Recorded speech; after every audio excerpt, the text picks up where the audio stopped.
Fala aí pessoal, esse aqui é mais um vídeo do Sessão 7 para vocês. Estamos cá novamente, agora as coisas vão fluir melhor, com um pouquinho mais de organização. Eu sou o Felipe Gonçalves. Eu sou a Cal Alves. E hoje a gente veio aqui especialmente apresentar para vocês um quadro novo do canal. É importante, por isso que a gente sempre pede, segue lá o Sessão 7 no nosso Instagram, porque a ideia do quadro, inclusive, veio de lá. E o quadro que nós estamos aqui estreando hoje é o Manda Movies, mas só depois da nossa vinheta.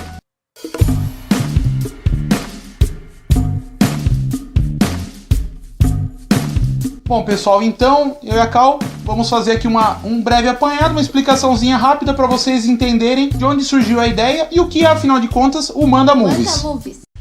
Então, o Manda Movies, na verdade, é uma enquete que a gente faz no Instagram e a gente coloca duas pessoas, dois atores, pra duelar, ver quem que vai ganhar pra gente fazer um especial sobre eles. E hoje quem ganhou foi Robin Williams. Ah, eu adoro ele.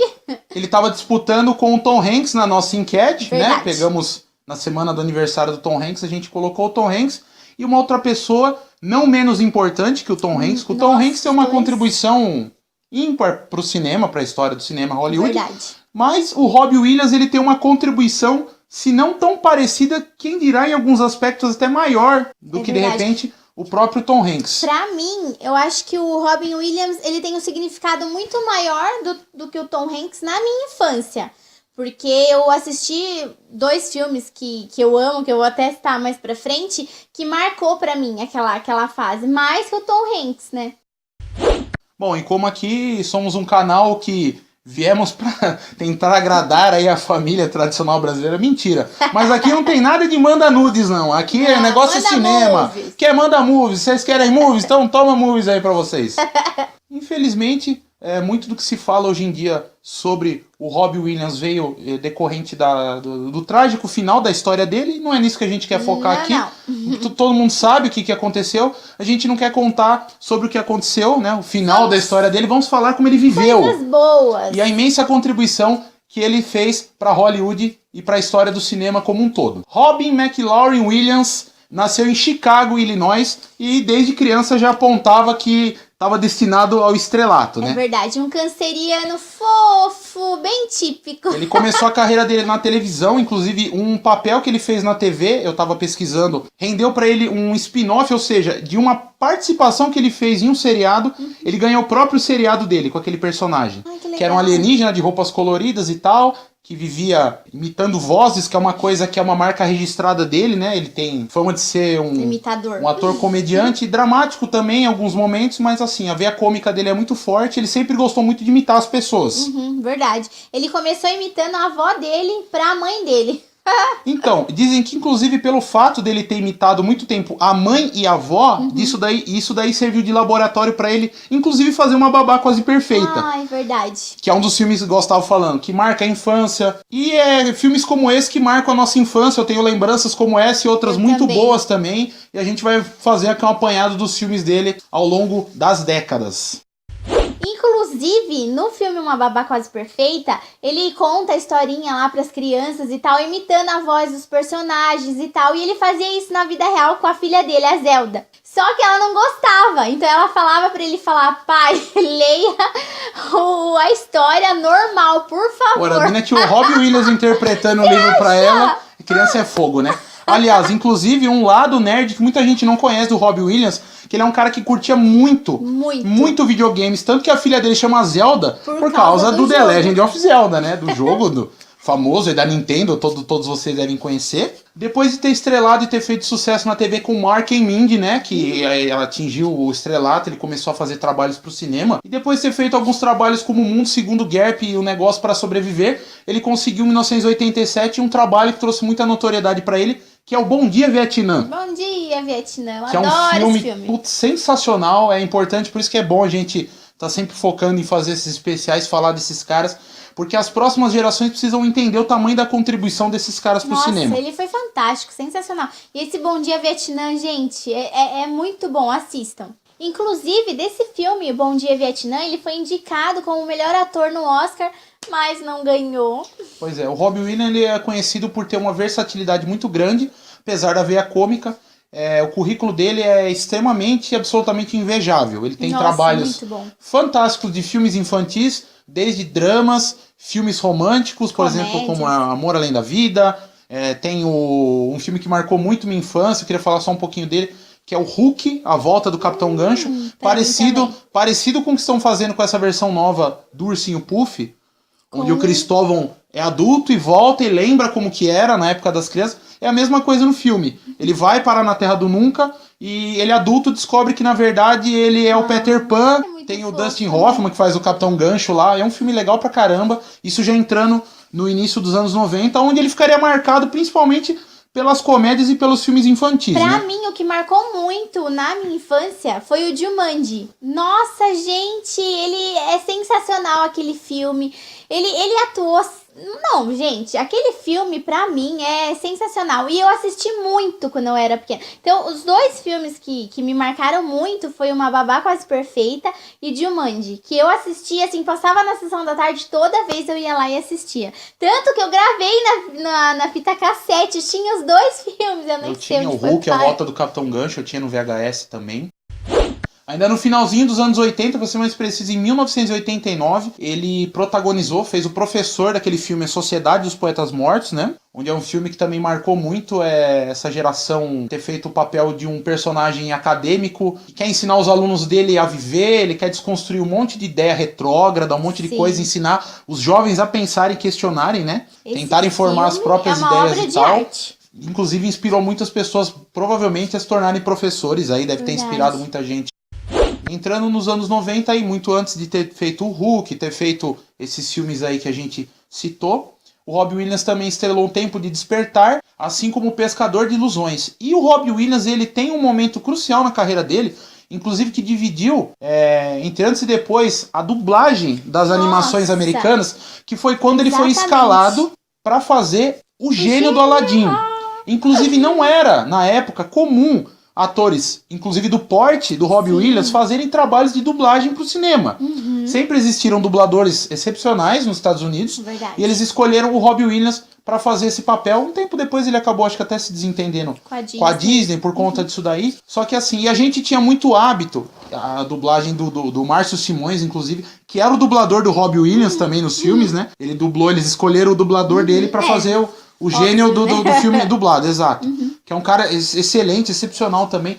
Mas se você assistir o Aladdin legendado, é genial. É, muito bom. Ele abriu as portas, como eu falei. Depois disso, realmente começou a ser cada vez mais corriqueiro de que animações da Warner, da Disney, principalmente as da Disney, que tivessem um elenco de peso na dublagem, que eram atores ilustres, famosos, gente consagrada que também ia ajudar a trazer bilheteria pro filme. Verdade. O Tom Hanks também dubla o Woody no Toy Story. Não, hoje em dia é comum. Hoje em dia é comum você pegar o elenco de dublagem dos filmes, e foi uma das contribuições do Robin Williams para expandir também esse segmento da dublagem. Mas isso não funciona no Brasil, pelo amor de Deus. Então, aqui já é um pouco mais complicado, mas você rende assunto para uma outra hora. Outro vídeo, mas não cabe pra cá. E depois de Uma Babá Quase Perfeita e ter feito Jumanji também nos anos 90, um filme também que foi importante por trazer uma veia irônica, de comédia, mas questionando as coisas. A Gaiola das Loucas, que ele faz o papel de um homossexual, vive com um cara, ele tem um namorado. Inclusive, ele tinha sido escalado para ser porque dos parceiros lá tem um que é um pouco mais contido e o outro que é mais afeminado. E ele achou que ia ficar muito cômico, muito caricato se ele fosse o rapaz mais afeminado. Ele quis fazer o cara que é um pouco mais sério. Ele tem um bigode no filme e tal. Ele tá super engraçado e questiona muito essa questão da sociedade conservadora, de que ele tem um filho e o filho não consegue explicar. Ele vai conhecer a família da namorada e ele não consegue explicar que o pai dele é gay. Então o pai dele tem que fingir que é hétero pra família. Essa é uma porrada de confusão. É muito legal, gente. É muito engraçado. Assistam, quem não assistiu. É um tapa na cara da sociedade, viu? É para as pessoas pararem de contribuir pra esse pensamento retrógrado, idiota. Você tem que aceitar as pessoas como elas são. Ninguém tem que fingir ser aquilo que não é. No filme, por A mais B, ele mostra que isso dá muito errado. Mas por pressão do filho, da família, enfim. Final dos anos 90, ele começou também a investir novamente em algumas comédias, por exemplo, como aquele Flubber, que ele é um cientista que cria aquela geleinha lá, que tem vida e tudo mais. Hoje tá um pouco datado, aqueles efeitos especiais, só que tem muita gente que tem uma lembrança... Hoje, então eu não sei como que tá, mas deve estar bem... Muita gente tem uma lembrança nostálgica dessa época. E também no final dos anos 90 ele fez o Gênio Indomável, Amor Além da Vida filme. E o Pat Adams. Que já tá entrando numa fase bem dramática da carreira dele, né? Sim, gente, quando eu assisti o Amor Além da Vida, eu fiquei... Nossa, eu acho que o Amor Além da Vida me tocou mais que o Gênio Indomável. É que o Amor Além da Vida fala de família, de morte, de encontrar as pessoas. Gente, é muito lindo e profundo. A ideia de paraíso, de céu, de o cara tentando reencontrar a família. É muito lindo, tem arte no meio que visualmente é lindo. Sim, o filme também. Ele tem um visual, uma fotografia, um filme colorido. Lindo. O Gênio Indomável já é um filme que, assim, ele é interessante pelo fato da relação que ele tem com o personagem do Matt Damon. Ele tá ajudando ele numa terapia, né? Ele é um psicólogo, psiquiatra. E o Pat Adams dispensa apresentações. Nossa, é baseado em fatos de um médico que começou a peitar a medicina moderna a fim de mostrar que o riso também tinha poder de curar. Exatamente. Então, até tem o Philip Seymour Hoffman também, que já é saudoso, infelizmente. Faz um médico que é um cara mais sério, mais sisudo, que não concorda com essa terapia do riso. Dele, né? E ele era um cara que ele fazia as pessoas sorrirem. Ele era um médico palhaço, né? Que só por si só já quebrava, já também estava tentando quebrar o tabu de que as pessoas elas tinham que se divertir. Exatamente. E se sentir bem, que essa energia ia ajudar elas a serem curadas, né? Ai, gente, eu sei que essa parte de drama são trabalhos dele excepcionais é bem forte, é bem intenso. Você sente mesmo, sabe? Você sente a tristeza no olhar. Gente, o Robin é fantástico. E em 99 ele fez o Homem Bicentenário, que já é um Black Mirror aí, já entrando nos anos 2000, que é muito legal. Não fez muita grana de bilheteria, Verdade. Enfim, o pessoal acho que não entendeu muito bem a proposta do filme, mas é um filme que também é nostálgico pra muita gente. E tem trabalhos surpreendentes, assim, acho que os trabalhos mais densos, pelo que eu andei pesquisando, que ele fez, de realmente incorporar personagens mais sombrios, são em Retratos de uma Obsessão, onde ele faz um senhor, né? Super assustador, que ele trabalha em um lugar onde ele revela fotos, ele começa a acompanhar toda a vida de uma família pelas fotos que eles revelam lá. Bem... Ele começa a ficar obcecado por eles. É um negócio bem sinistro. E tem o Insônia, que é um filme que ele faz com o Al Pacino, que é dirigido pelo Christopher Nolan, que também é um papel super sério dele. Verdade. E que vale a pena conferir, realmente. E em 2006, ele dublou o Happy Feet, aquele pinguinzinho bonitinho, até cantou também. E começou a trilogia Uma Noite no Museu, que eu adoro! Que ele faz o papel do Franklin Roosevelt, foi presidente dos Estados Unidos, né? É uma estátua de cera dele, que quando ficar vivo, ele é o Robin Williams de bigode. O papel dele gente, legal. É muito dos bom. Anos 2000, os três, eu gostei acho que dos três. é o mais legal mesmo, dos trabalhos mais recentes dele. Ele fez um também, que era o Licença para Casar, que eu gostei bastante. Ele é um reverendo, um padre lá, que ele tá fazendo um cursinho de noivo pros noivos que vão casar. Gente, é muito legal. Eu achei, é bem bobinho, né? Muito, é bem sessão da tarde, mas é bem legal mesmo. Eu adorei esse filme. Aí mais pro final dos meados de 2010, entre agora 2018, ele tem alguns trabalhos pra TV e cinema também. Nada que tenha muita expressividade, e a Cal, a gente ainda precisa assistir bastante coisa dele. A gente não falou de todos os filmes dele, por isso que a gente recomenda que vocês deem uma pesquisada também. Falamos os que mais a gente gosta, os que a gente acha que realmente vale a pena você assistir. E tem algumas curiosidades interessantes também pra gente fechar aqui. Inclusive uma que você pesquisou, Cal, que me chamou bastante atenção. Então, ele era muito amigo do Christopher Reeve, o Super-Homem. O Superman do cinema, é. E eles eram muito amigos, e tanto que o Christopher, ele ajudou muito o Robin. Ele financeiramente, inclusive, financeiramente, né? Ele ajudou muito. O Robin, ele teve uma situação bem complicada no começo financeiramente. Quem nunca, né? E ele ajudou, dividindo comida e tal. Então, os dois viraram muito amigos mesmo. E depois, mais tarde, ele acabou adotando o filho dele. Porque por conta da morte e tal, ele ficou muito próximo da família dele.